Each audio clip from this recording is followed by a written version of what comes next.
Ben écoute Laurent, maintenant qu'on a fait un premier tour, une première vision générale de ce que c'est que l'IFS, est-ce que tu pourrais nous donner des exemples de ce que peuvent être ces blessures ou comment l'IFS envisage d'aborder ou de traiter les fameuses blessures qui nous mènent tous et toutes vers un thérapeute? Ouais. En fait, je peux te décrire un cas assez simple, sans rentrer, toi, dans les grandes blessures ou les très grandes souffrances liées à des abus ou à de la maltraitance extrême. Mhm. Mais il y a aussi des blessures qui, finalement, vues de l'extérieur, peuvent sembler assez anodines. C'est-à-dire que prends l'exemple d'un enfant qui a 4-5 ans, qui fait un joli dessin. Il y met tout son cœur, toute sa créativité, tout son élan. Et pour X raisons, ses parents ou sa mère, son père, sont pas disponibles ou ils sont stressés parce qu'ils ont à gérer tout un tas de trucs.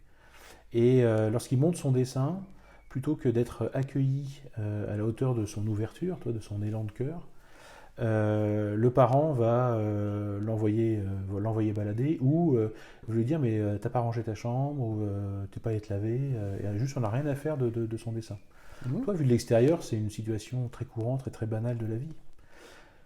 Pour autant, si pour une partie du système de l'enfant, c'est quelque chose qui est vraiment très important, ce dessin, parce que derrière, il a exprimé il s'est mis en vulnérabilité, et pour lui, bah, la notion de création et de graphique, c'est quelque chose d'extrêmement important.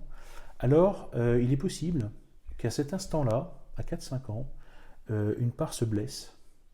Et cette part blessée va rester toute une vie s'il n'y a pas de thérapie derrière. Et comment ça peut se concrétiser? Bah, cette personne-là, 30 ans après, toi, elle a 34-35 ans, en entreprise, elle va devoir rendre un PowerPoint à son chef, à l'entreprise. Et son responsable, en fait, il est perçu comme une autorité. De la même façon qu'une autorité, c'est un parent est une autorité. Ou l'entreprise, de manière plus générale, est une autorité. Mhm. Et donc, il est tout à fait possible que ce cadre ou cette personne-là, simplement sur le fait de rendre un PowerPoint, va être très angoissé. Il ne va pas comprendre pourquoi. Il va vivre des angoisses, du stress, sans pouvoir le relier à rien dans sa vie. Parce que finalement, peut-être qu'il a eu une enfance relativement tranquille, plutôt bienveillante. Mais sur ce point-là, bah, il y a une blessure en fait. Et alors, qu'est-ce qui va se passer en IFS? Mhm. Bah, on va aller voir justement qu'il y a essentiellement ce triptyque-là de part, c'est-à-dire il y a l'enfant blessé, cet exilé qui a été blessé de par cette scène que je t'ai racontée, Mhm. et puis il va y avoir un manager, donc une autre part, qui veut absolument pas retourner dans cette situation-là, de devoir rendre quelque chose à une autorité parce que ça n'a vraiment pas été accueilli, et donc ça va générer du stress, ça va générer une énorme angoisse. Ça peut générer jusqu'à tomber malade, pour éviter de rendre, toi, pour éviter coûte que coûte. Mhm. Donc voilà, il y a des signaux d'alerte qui vont arriver et qui vont, je dirais, tout faire, peut-être, en fonction de l'intensité de la blessure, pour Mhm. ne pas retomber dans cette histoire-là. À l'envers, enfin à l'envers, à l'opposé, si jamais il rend son PowerPoint à ce manager et que pour X raison, le manager n'est pas content, en disant mais non, t'as pas fait ton boulot, c'est pas bon, etc. Mhm. Alors là, la blessure, là, elle enfonce les doigts. On vient appuyer exactement sur la blessure. Donc là, il y a un pompier qui va arriver. Mhm. Et ça peut être des addictions qui, d'un coup, pour éteindre ce feu émotionnel-là, la personne peut prendre un verre d'alcool, ou 2 verres, ou 3 verres d'alcool. Peut aller dans des comportements extrêmes de jeu ou passer la nuit sur des vidéos sur YouTube pour se calmer parce que ça a été tellement violent. Or, de l'extérieur, ça semble totalement anodin, toi. Il n'y a pas grand-chose. Mhm. Parce que l'histoire, elle passe inaperçue. J'aime bien cet exemple, si tu veux, de toi dans Jurassic Park. Je ne sais pas si tu vois le truc, où tu Oui. as la scène où, en fait, à un moment donné, on zoome sur une flaque d'eau, Ah oui, oui. et on entend boum, et la Mhm. flaque d'eau, elle vibre. Bam, bam. Oui, oui, je Et vois bien très bien. souvent, les angoisses et le stress, c'est un peu ça. C'est-à-dire que finalement, on est quand même très très loin de la blessure. Quand on a juste des angoisses, c'est quand même assez. Mhm. Il y a un truc qui se joue là. Bam, bam. Et on sait qu'il y a quelque chose derrière qui est en train de se jouer, mais on ne sait pas exactement quoi. Là, c'est un peu ça.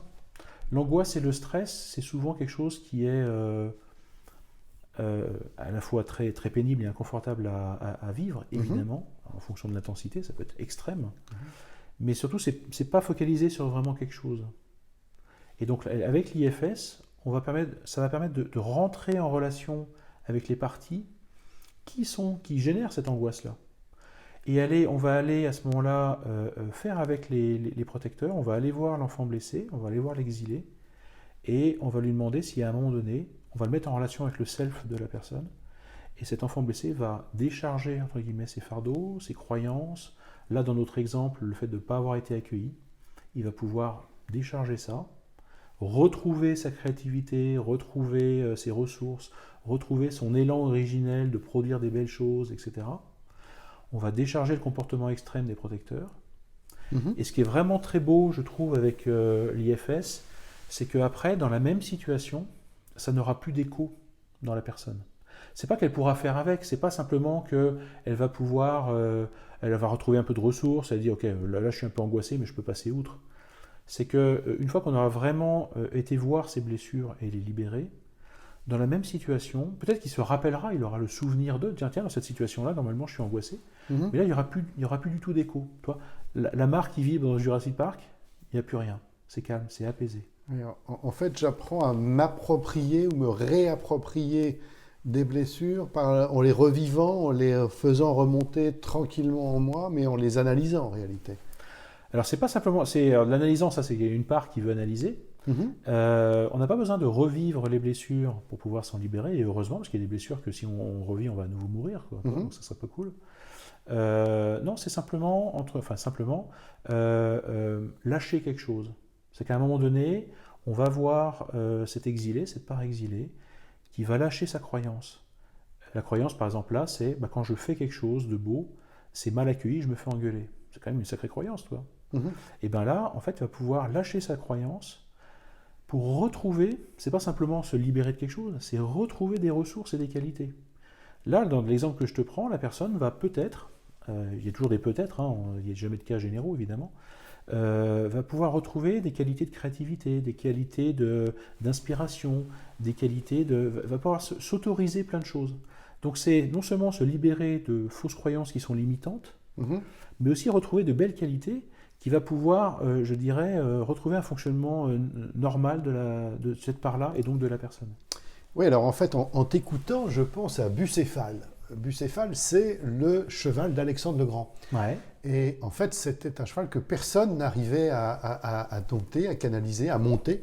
Ouais. D'accord ? Et en fait, Alexandre le Grand a réussi à le canaliser, à en faire un cheval exceptionnel, simplement parce qu'il s'était aperçu que Bucéphale avait peur de son ombre. Et ouais, c'est ça. Et merci pour cette analogie, parce qu'effectivement, il y a un peu de ça. C'est-à-dire que le fait que Bucéphale soit aussi dans la crainte et autant peur, c'est parce que derrière, il y a des super qualités. Parce que peut-être qu'il a été blessé d'une certaine façon, etc. Et on n'est pas blessé au hasard, en fait. On est blessé sur précisément là où ça compte pour nous. Sinon, on ne serait pas vraiment blessé, ou pas comme ça. Et donc le fait de libérer ces blessures permet de retrouver des ressources qui sont super importantes pour soi, qui sont ce qui nous définit en fait, ce qui est vraiment qui suis-je. Je suis l'ensemble de ces parts et de ces qualités dans ces parts. Ok Laurent, écoute, merci beaucoup, c'est beaucoup plus clair, et donc chacun d'entre nous peut chercher éventuellement quelques cas en fait. Il faut partir de ce que j'en prends, c'est qu'il faut partir de cas pour aller chercher ces blessures, ces parts et travailler sur soi. Alors, ça ne se fait pas tout seul, toi, parce qu'en fait, ce n'est pas forcément évident, ou sinon, il faut avoir l'habitude, mais il faut être surtout, je pense, à l'écoute de comportements en soi qui sont extrêmes. C'est-à-dire que dès qu'il y a quelque chose qui est extrême, c'est qu'il y a une blessure derrière. Ok, Laurent, merci beaucoup. Et puis, on continuera nos petites discussions dans ce monde merveilleux et passionnant de l'IFS. Merci François.